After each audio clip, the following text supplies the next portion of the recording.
It had been raining for most of the afternoon, the sort of undecided drizzle that lingers not to cleanse but to remind. Oxford wore it well, of course. The cloisters of All Souls gathered the mist like something sacred, and the quad, half lit by the dim persistence of late October, carried the wet hush of an unspoken sermon. I remember the porter, Hughes, I think, or perhaps Hewson, sweeping the stones in slow, redundant circles. There was no debris to speak of, no leaves, no wrappers or cigarette ends. But he swept as men do when silence demands choreography. I had taken my usual seat at the King's Head, that dim-walled place just off the high where the fire never quite seems to light properly, and the barkeep rarely troubles the silence with more than a nod. I had brought Dawn with me, not for the reading precisely, but for the shape of it in my coat pocket. Some books do that, way differently when you're unready. Instead, I turned to the crossword. The clue that held me was halfway down the left-hand column. Without echo, yet not absent, 7. I had the fifth letter, an R, and nothing else. The rest refused me. I turned the page, then turned back. At precisely 3:11 p.m., the bell of St. Mary's rang twice. I remember because the sound, normally confident, precise, faltered on the second strike, a stuttered echo. Or perhaps I imagined that. No other church in Oxford rings at that hour. Bells have their own theology here, and I have learned to trust them. The call came 23 minutes later. Stranger's voice, brisk as always, but not hurried. A cleaner had reported something at All Souls. No incident, no injury, but a stain on the floor of the fellow's reading room. Blood, fresh. I made my way there slowly. Not through lethargy, but out of habit. I have learned that nothing flees as fast as the truth once you chase it. Let it settle first. The college porter looked up as I approached, his broom now leaning against a limestone pillar, untroubled. I asked if he'd heard the bells ring twice. He had, thought nothing of it. Perhaps a mispull, perhaps something caught in the mechanism. These things happen. He said this with the calm of someone who has never quite believed in coincidence, and never cared. The reading room is tucked along a corridor most undergraduates never find. Oak panels, a faint scent of lemon polish and aging vellum. The blood, if that's what it was, had pooled in a curious crescent beneath a fallen volume. Fragments of Heraclitus, bound in green cloth, unread for decades. The cleaner, a woman in her 60s with the voice of someone often ignored, insisted she hadn't touched a thing. I believed her. No sign of forced entry. No window cracked. No dust disturbed, except where the book had fallen. I crouched, stared at the stain. Not enough to suggest violence, but more than a nosebleed. A half sentence written in fluid. No footprints leading to it. No smudge, no trail. It had appeared, like a thought, spontaneous, isolated. Someone had been there. I ran my fingers lightly along the shelf above the mark. Dust, then none, then dust again. A gap the width of one hand. No book missing. All present, all proper. I stayed in the room for longer than was necessary. The silence was not peaceful. It carried something, a kind of insistence. I sat, opened Dawn, and then closed it again. Back at the King's Head, I returned to the crossword. Without echo, yet not absent, 7. I still couldn't fill it in, but I knew what it meant. Someone had entered without trace, had bled without noise, had left without dust. No echo, yet unmistakably present. Colleges have a particular way of withholding their breath. Not panic, never that, but a composure, so careful it begins to resemble concealment. All Souls, in the days after the stain was discovered, exhaled nothing at all. Dons passed one another with polite brevity, eyes lowered, greetings abbreviated, shoes silent on ancient stone. The air felt preemptively exonerated. Blood. They had confirmed. Human and recent. No suggestion of the amount. That ambiguity suited them. I've long suspected that Oxford prefers its facts abstract, as if emotion could be kept at bay by remaining undefined. It was Lewis who pointed out the book, not the folio that had fallen, but the one still standing. Phaedrus. Thin-spined, dark blue, nearly unremarkable, but not quite aligned with the others. It leaned outward, not far, only by a finger's breadth, like something caught mid-confession. The dust line beneath it was unbroken, except for that one gap, a printless, precise rectangle, suggesting something had been taken and returned, or touched and replaced. The librarian, a narrow man with an awkward mouth and jacket sleeves just too long. assured us it hadn't been borrowed, not in recent memory, certainly not in the last 3 years. He said this as if borrowing were now vaguely indecent. I asked to see the records. The reading room access log was kept in longhand, as though ballpoints might violate the scholarship. Each entry carried a name, a time in and out, and a brief notation of purpose: reading, consultation, archival review.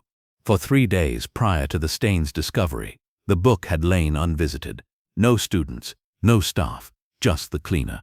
Once, in the morning, she hadn't dusted. She'd been told not to disturb the fellow's materials. So someone had been there, unlogged, unseen, unwelcome. I requested tea with the room's custodian, Dr. Andrew Settle, a man whose lectures I'd once attended and nearly admired.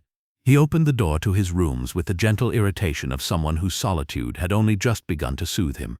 His voice retained the clipped courtesy of someone who had been raised among proper sentences. He poured Darjeeling into 2 cracked cups and apologized too quickly for the absence of milk. I declined it anyway. He spoke at length about irony, how it had fallen out of fashion, how students now misunderstood it entirely, confusing it with sarcasm, or worse, moral superiority. I let him drift. People often tell you more when they forget they're being listened to. Eventually he circled toward the incident.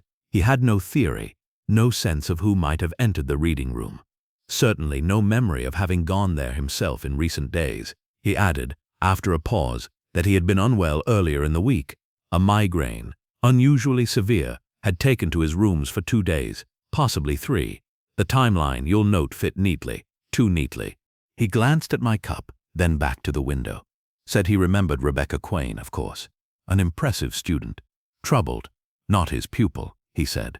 Just a presence in tutorials. Sometimes. Always with a book open, even when she wasn't reading. When I rose to leave, he offered a quotation. Wild, I think, though imperfectly delivered. We are all in the gutter, but some of us misfile the stars, or something to that effect. He smiled, faintly, at the error. I didn't correct him. Outside, the quad was beginning to dry. The wind had softened, and the shadows stretched long across the stones. I walked slowly, pausing once more at the reading room. The shelves stood in polite formation, untouched and unspeaking. But the book still leaned, not far, just enough to remember. It was Lewis who brought it to me. The envelope, found not tucked away or buried, but almost artfully abandoned in the wire bin beside the drinks trolley in the senior common room. A place where litter is considered a moral failing, and paper even spent rarely crumples without significance. The postmark had grown faint with rain or fingers. France, certainly. Toulouse, possibly. But the address beneath it, that was local. Addressed not to a person, but to a room. Senior common room. All Souls College, Oxford. No name, no title, no apology. Just the place, as if that alone were enough to find the right hands. It had been opened, clumsily, then resealed with an adhesive strip, the kind found in college stationery drawers, next to paper clips that haven't been touched in years. Inside, a single sheet, cream paper, heavy, the sort students used when they wanted to be taken seriously. A poem, in 14 lines, tightly spaced, no title. A sonnet, though barely. The rhyme scheme faltered in the second quatrain, and the final couplet hovered too long, as if waiting to confess something it couldn't quite speak aloud.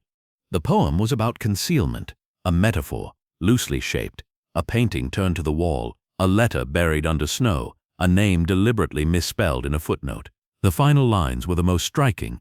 I left no trace, but absence has a shape. You'll find me not in name, but in escape.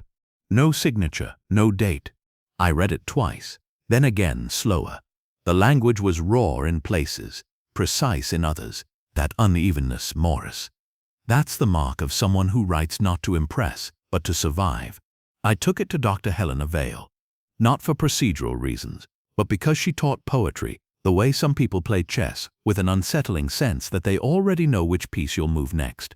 Her rooms were neat to the point of menace, everything aligned, every book just flush with the shelf's edge. A tea set sat unused on a side table, its porcelain too thin to trust.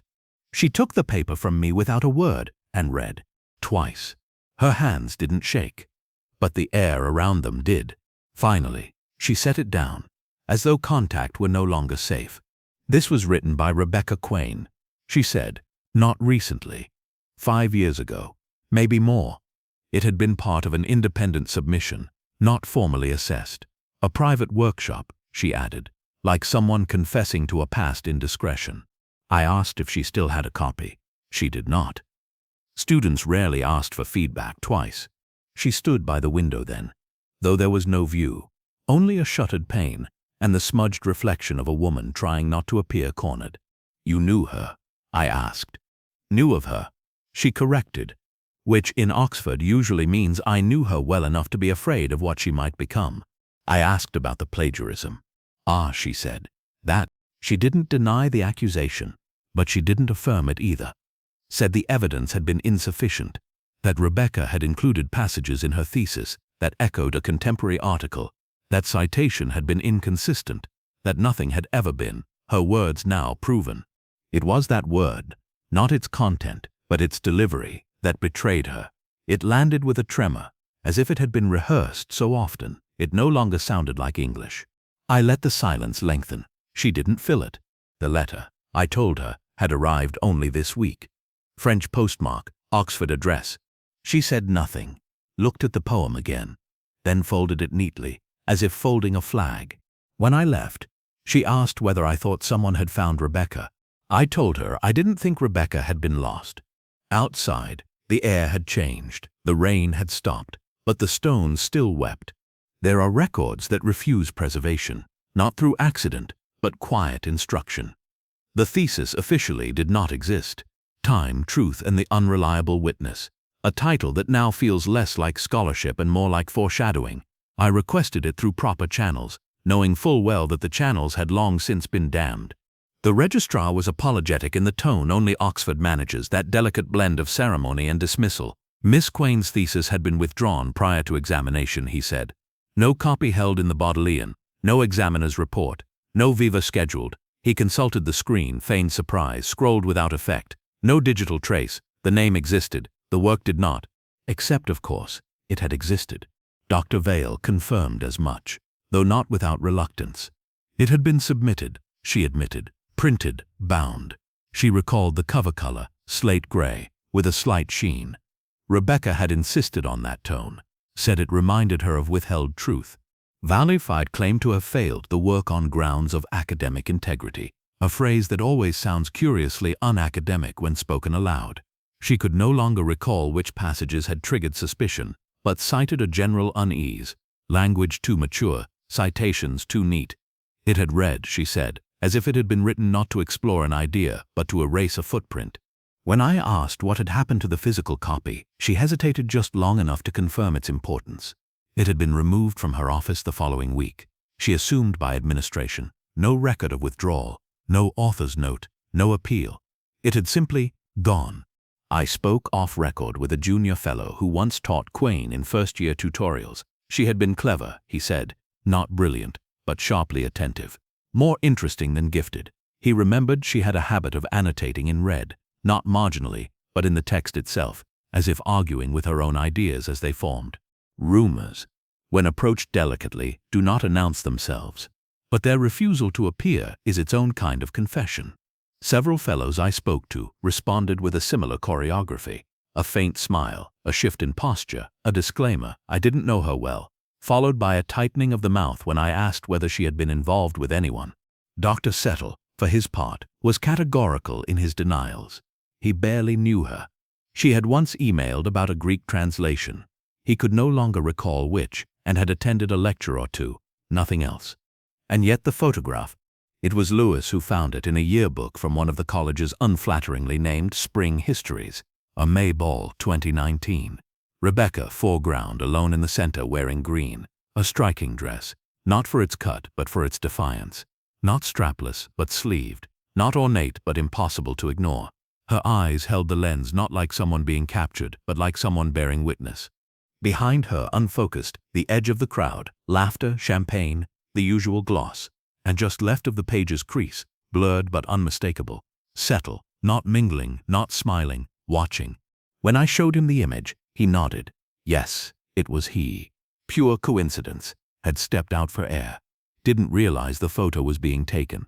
had no memory of speaking to her that night. He offered a small smile, the kind that prefers to be read as humility. I lit a cigarette, said nothing. I studied the photo again, later, in my flat. It was something about her expression. Not directness, not accusation, a kind of anticipation. She wasn't looking into the camera. Not exactly. She was looking just past it, as if someone else had been holding the lens, or standing behind it, or expected to arrive. I returned to the reading room not for evidence but for rhythm, to listen again to what the place refused to say. Spaces like these never speak in their own time. They require patience, distraction, the kind of inattentiveness that lets truth rise slowly, like breath on cold glass. Lewis had already walked the perimeter, twice. He noted nothing new. The book still leaned. The blood stain had darkened slightly, oxidized now into something less narrative. But I wasn't looking at the obvious. Not anymore. It was the floor that whispered first. Stone tiles, uneven and unrepaired. Their irregularities are familiar to any who've worked in these buildings long enough. What caught me was the dust, or more precisely, the absence of it. The cleaner's prints were clear, waffle-soled, purposeful, but they all faced inward, toward the center of the room. None led from the threshold. No entry, only presence. I crouched, traced one with a finger. The sole was faint at the edges, but solid through the heel. She'd stepped down hard, unbalanced maybe. Age does that. But if she'd entered from outside, the dust should have shown a trail, however light. Instead, the prints bloomed from the room's heart. Lewis suggested the cleaner might have re-entered after stepping out briefly, but the dust would still mark the path. Even the most careful feet leave residue. And here, the dust told a story too neat for accident. Then there was the shelf. Fidris remained unborrowed, unchanged. But the right-hand edge of the shelf beneath it had been wiped. Not the full length, just a section, roughly the width of a hand, perhaps larger. Not a cloth wipe, more deliberate, fingertips maybe. Pressure visible in the subtle gleam of displaced particles. I stood back, considered the geometry. There, just above the wiped section, a fine line, vertical, faint, nearly lost in the wood grain. A seam. The shelf, it turned out, was a facade. Hinged at the rear, not outward, but sideways. Designed to blend, designed not to be noticed. It opened with the quiet sigh of something long forgotten. Behind it, a narrow corridor, barely shoulder-width, descending in stone. Dust here too, but settled differently. Not the dust of time, but of things recently moved. I let Lewis go first. He was better with torches and younger knees. The passage curved downward in a slow spiral, the kind designed not for efficiency, but for evasion. Poor time, most likely, a hidden route for academics too valuable to risk. The air was sour with damp, but not stagnant. Someone had passed through here recently. At the base of the stairs, a small antechamber. No doors, just stone, cracked slightly at the joints, and a metal grating that once served as an external vent, now bricked over. And there, beneath the grating, a scarf. Blue silk. Crushed slightly, but clean. The fabric still held the shape of having been worn, folded once, then looped. A woman's, I thought. Not for warmth. For memory. I lifted it gently. Embroidered in one corner, almost invisible in the light. RQ. Lewis exhaled. Not surprise, exactly. Something closer to realization finally permitted. Rebecca Quain. She had been here. Not 5 years ago, but recently. The dust beneath the scarf had been pressed flat. Someone had placed it there, carefully, not discarded, not lost. I looked back up the stairwell, stone and shadow. There had been a door once, halfway up, long sealed, plastered over. That too would bear investigation. For now, I pocketed the scarf. Evidence, yes, but also a message. No dust, no clues, but someone had been there. And someone had left this, not as a mistake, as a trace. The silence above the reading room thickened. Not fear, not yet, but presence. There's something vaguely theatrical about high table, the way voices soften just above formality, how wine is poured not to drink but to confirm your place in the order of things. I had been invited, not summoned, which is a distinction that means less than it appears. The subject was concerns regarding the process of academic grievance, an expression so neutered it could be mistaken for a scheduling conflict. The hall was warm, almost obscenely so. Candlelight softened the stone, and the portraits above us, former wardens, mostly blinked in and out of shadow like disapproving witnesses. I was seated between the chaplain and a retired historian whose entire career had been dedicated to the failure of diplomacy between minor empires. Conversation drifted from the decline of long-form essays to the perils of citation. It was as though no one remembered the blood, or pretended not to. He arrived late, apologetically, but without explanation. The kind of lateness that makes itself a performance. Professor of moral philosophy, wearer of long vowels and longer silences, his face had the exhausted handsomeness of a man once admired for thinking slowly. He addressed the table casually, quoting Cicero on justice, not in Latin, but with the cadence of someone who wanted you to imagine he could have quoted it that way. Justitia non videtur, sed cognoscitur, justice unseen but known. It wasn't directed at me, but it wasn't not either. The steward, a man with memories stored like cutlery, polished and orderly, passed behind me as dessert was served. He leaned down, not quite whispering, and said something peculiar. Dr. Parr hadn't touched his wine. Unusual, he said. The man normally took claret like a birthright. Tonight, not a sip. I glanced down the table. Parr's glass remained full, unclouded by use. He spoke easily, but his mouth looked dry. After dinner, as the dawns wandered toward brandy or port or the long comfort of denial, I slipped down the corridor that led to the cloakroom. It was unguarded, faintly perfumed with wool and pipe smoke, and lit by a single bulb that hummed like a memory half remembered. The coats were arranged by guest tag, neat as hymns, but one stood alone, untagged. A woman's coat, dark green, collarless, sharply cut in that way expensive things often are when they want to look effortless. It didn't belong to anyone listed in the register. I checked, twice. The left pocket was torn slightly at the seam. Nothing dramatic, just enough to catch a fingernail. Inside, beneath the lining, I found it, a faint blot, reddish-brown, dried long ago. Blood, likely. The stain had faded into a shape not unlike a fingerprint, but blurred as if it had tried to disappear. No wallet, no ID, no scent of perfume, but something else. The cool trace of cedar, the kind used in drawers to repel moths. I returned to the hall. Parr was gone. So was the coat's owner. Outside, the wind had risen. The chapel bell rang once late and slightly off-key. I walked slowly toward the gate, hands in my pockets, the silk scarf still folded inside. Justice unseen, Parr had said, but known. Some things refuse to hide, no matter how elegantly they're dressed. The train out to Bramblecombe curled through fields that looked unchanged by time, hedgerows stitched with dew, sheep dull-eyed in the mist, and the sky holding just enough color to promise nothing. The village was the kind found on biscuit tins and in footnotes, too small for disappointment, too old for novelty. I arrived mid-morning, without ceremony. Mrs. Quain lived at the edge of the green, in a cottage that leaned ever so slightly, as if eavesdropping on its own garden. The gate creaked, not from use but from habit. A black cat watched me from the sill and did not blink. She answered the door as I knew she would, hair-pinned but restless, hands clean but ink-smudged, and eyes that had already weighed the question. I introduced myself.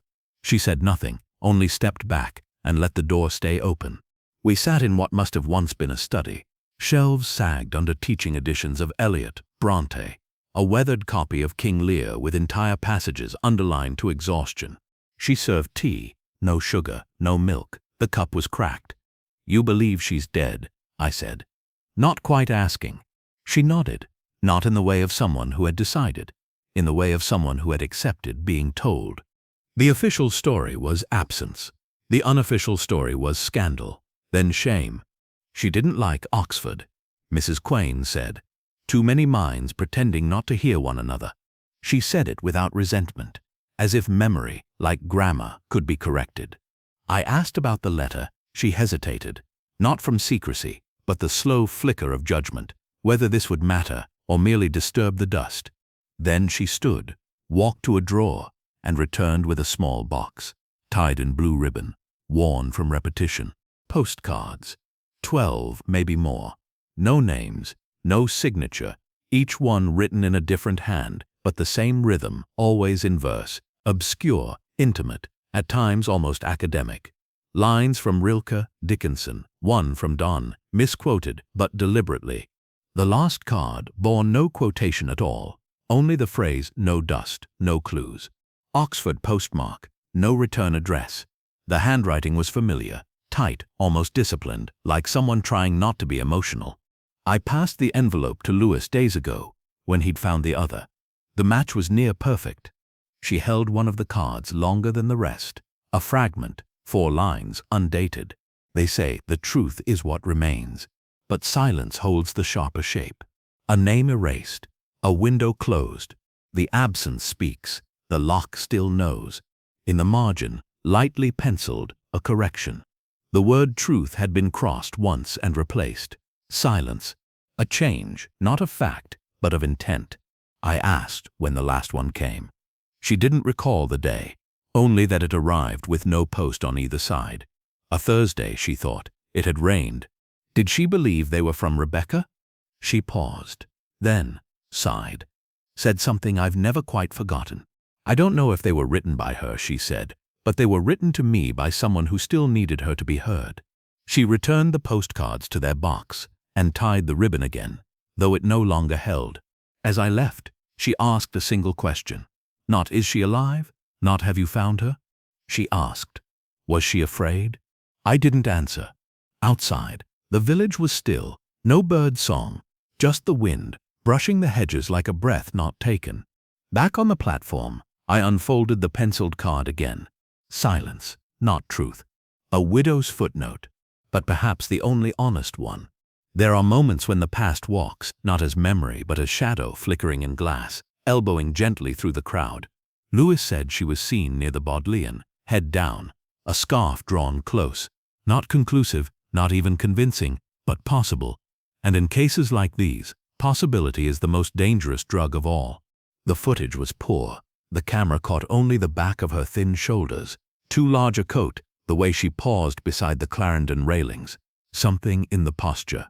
Not the face, never the face, but the way the figure lingered, as if waiting for recognition from a city that had already forgotten her. I didn't alert the department, just reopened the file, quietly. The official story had long since ossified. Rebecca Quain, missing after academic scandal, presumed to have fled, to have folded herself into the grey of some other city. The kind of story the university was practiced at losing interest in. But the blood changed that. Be negative, rare, exact, and hers, or at least matching the blood type on her medical report from first year. The technician at the lab didn't raise an eyebrow. No body, no arrest, no questions, just the line on the file that said, consistent with Rebecca Quain. It wasn't proof of life, nor of death, just presence. So I went walking, through Radcliffe Square, across the uneven stones of Brasenose Lane. I listened to the tourist chatter, to the soft hush of bicycles passing like thoughts unsaid. The Bodleian loomed, unblinking. A porter in the archives, older man, white hair like unsettled paper, remembered the fire. Not clearly, not with detail, but with discomfort. Just after Trinity term, he said. 5 years ago. Bit of smoke, somewhere in the old stacks. Didn't spread far. Never found the cause. I asked what was lost. Some boxes, he thought. Graduate papers, records. Nothing official. And no one was supposed to be down there that night. No one ever is. Quain's name appeared on none of the inventories. But that meant nothing. Paper trails can be trimmed, misfiled, or never begun. Especially in Oxford, where the lines between scholarship and secrecy are drawn with soft pencil. Dr. Vale denied everything. Not coldly, just with the kind of weariness that suggests the truth, whatever it is, has grown too old to say aloud. I asked if she remembered the night of the fire. She said she was home, marking scripts, that she'd heard about it the next morning from a colleague, in passing, that she hadn't thought of it since. I didn't press. There are silences that ask for space, and others that wait to be broken. This one did neither. It simply sat between us, like a folded letter left unopened for too long. Outside, the trees were beginning to yellow, a slow surrender. The air had that particular October scent, paper, coal, regret. I lit a cigarette, let the smoke settle against the wind. If it was her, that gaunt figure by the Bodleian railings, then what had she come back for? Not rescue, not revenge, perhaps only to look, to see what had survived, or what hadn't. In the end, the dead return in stranger ways than flesh, sometimes in blood, sometimes in fire, and sometimes only in the way a city pauses, just long enough to remember. Lewis laid it out with the quiet conviction of a man who's followed the lines to their end. Settle, he said, had done it. Years ago. The affair, if it had ever been one, had soured. Something went wrong. He panicked. She fell. Or he pushed. The detail was elastic. The conclusion, less so. Pa, bound by some old affection or older guilt, had helped to bury the past, the kind of man who talks Cicero over claret, but flinches when the wine turns redder than expected. Vale, for her part, had wiped the record clean, failed the thesis, hid the trace, invented the academic misdeed. Between them 3 reputations, 1 silence. Even the scarf had a scriptwriter's neatness, Rebecca's initials, the perfect forensic relic. Lewis didn't say as much, but I could feel him wanting to close the file. Closure has a way of seducing good men. I nodded, slowly. The theory had elegance. Elegance is not always the same as truth. Back home, the crossword waited. It had sat there for days, as unsolved as the case. I'd stared at that one clue more times than I could count. Without echo, yet not absent. 7 letters. The mind plays tricks. You want something poetic, a word to satisfy both riddle and reason. I'd circled through the usual suspects. Silence, shadow, missing. None had fit. None had settled. Until now. I didn't think. I just wrote. Present. Of course, present. A word that contains both presence and gift. A word that admits what is and hints at what is offered or lost.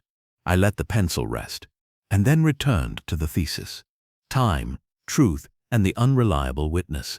A title that had always struck me as too apt, too knowing. The version I had was unofficial, a digital copy Vale had sent from some half-forgotten folder, claiming it was the last version before the submission was pulled.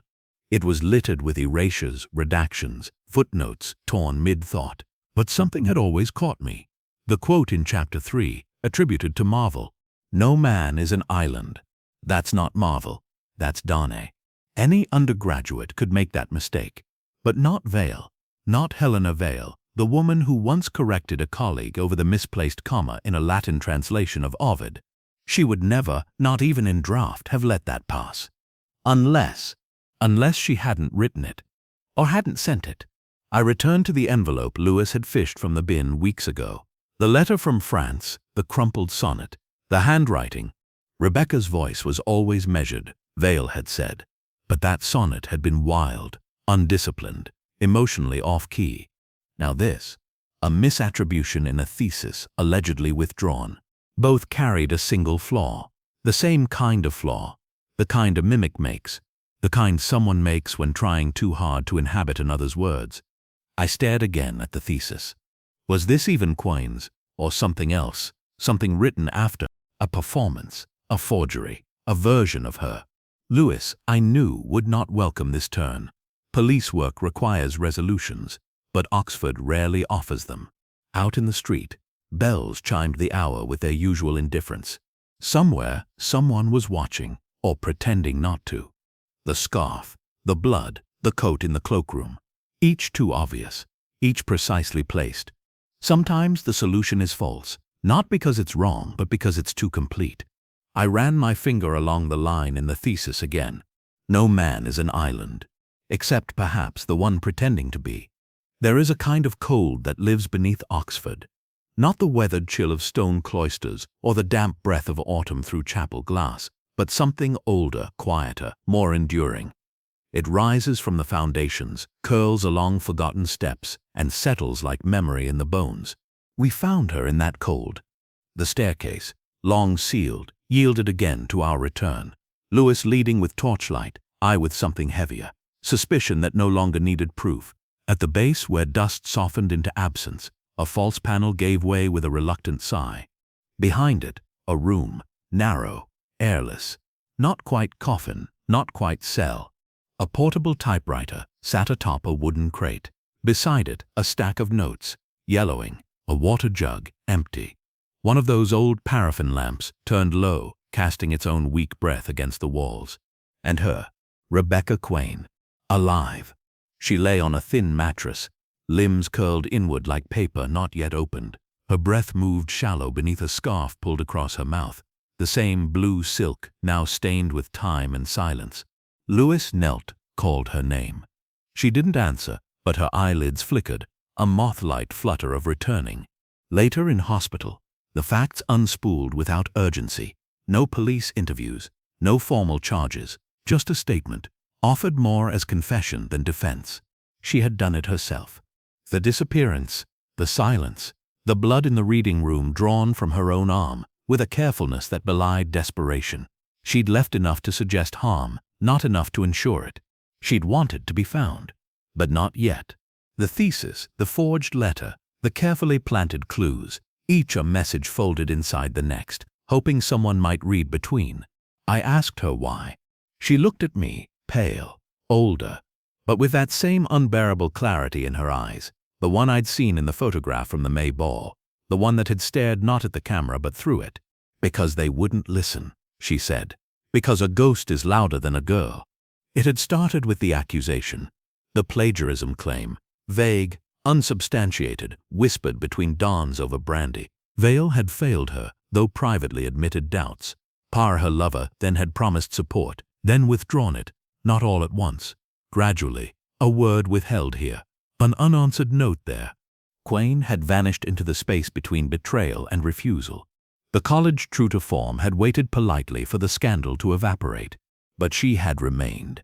With Parr's help, at first, he'd arranged access to the undercroft, used old wartime schematics to find the sealed alcove, smuggled in supplies, books, a typewriter, a life of sorts. Then, guilt. He'd tried to end it, tried to move her on, convince her to leave, but by then, she said, she no longer knew how to reappear. So she wrote. The thesis. A newer version, more scathing, more precise. The forged letters, the verse. And when no one came, the scene, the blood, the toppled folio. The poem left like a breadcrumb for Vale, who quoted it unknowingly in a recent conference paper, her voice once more carrying Quain's name. It was enough. I said little. There are moments that do not require the presence of law, only the decency of quiet. Outside the hospital, rain had begun to fall again. Not the soft kind, the insistent, whispering kind that coats Oxford in a sheen of old sorrow. Lewis asked what we would report. I told him nothing criminal, nothing clean, just collapse. Some ghosts do not seek justice, only recognition. Back at my flat, I returned to the crossword. Another clue waited. Seen by all, believed by few. 6. I didn't write it in. Some answers are better left unspoken. The rains returned, as they always do in Oxford. Not as storm, not as spectacle, but as a quiet correction, softening the edges of things left too sharp. Quain, they tell me, was moved to a private ward under another name. No press, no statement. Her file quietly vanished from the register, as if her disappearance had finally caught up with itself, and the institution at last chose to follow suit. Parr resigned. Ill health. The notice read, a vague promise of a monograph never to be written. I found no satisfaction in it. There are defeats that wear the clothes of victory, and his exit felt like one of them. Valley stayed, of course, unmoved or simply unreadable, the difference too subtle now to measure. We passed once in the quad. She nodded lightly, her mouth opened almost, then closed again like a book left unfinished. I did not press. There is a dignity and restraint that Oxford teaches better than any other art. Settle. Curious man. Published something. A revised paper on the aesthetics of irony, with an entire footnote devoted to the ethics of ambiguity. I read it. Dry, clever, almost persuasive, and utterly void of risk. The kind of scholarship that knows precisely how to disappear in plain sight. As for the rest, the stain in the reading room was quietly cleaned. The shelf repaired. No ceremony, no mention, just the return of order, untroubled by explanation. I sat alone that evening, in my flat on the Cowley Road, Bartok on the gramophone. Something percussive, fragmented, a string quartet that kept almost resolving and then did not. I reached for the Phaedrus, left on my side table.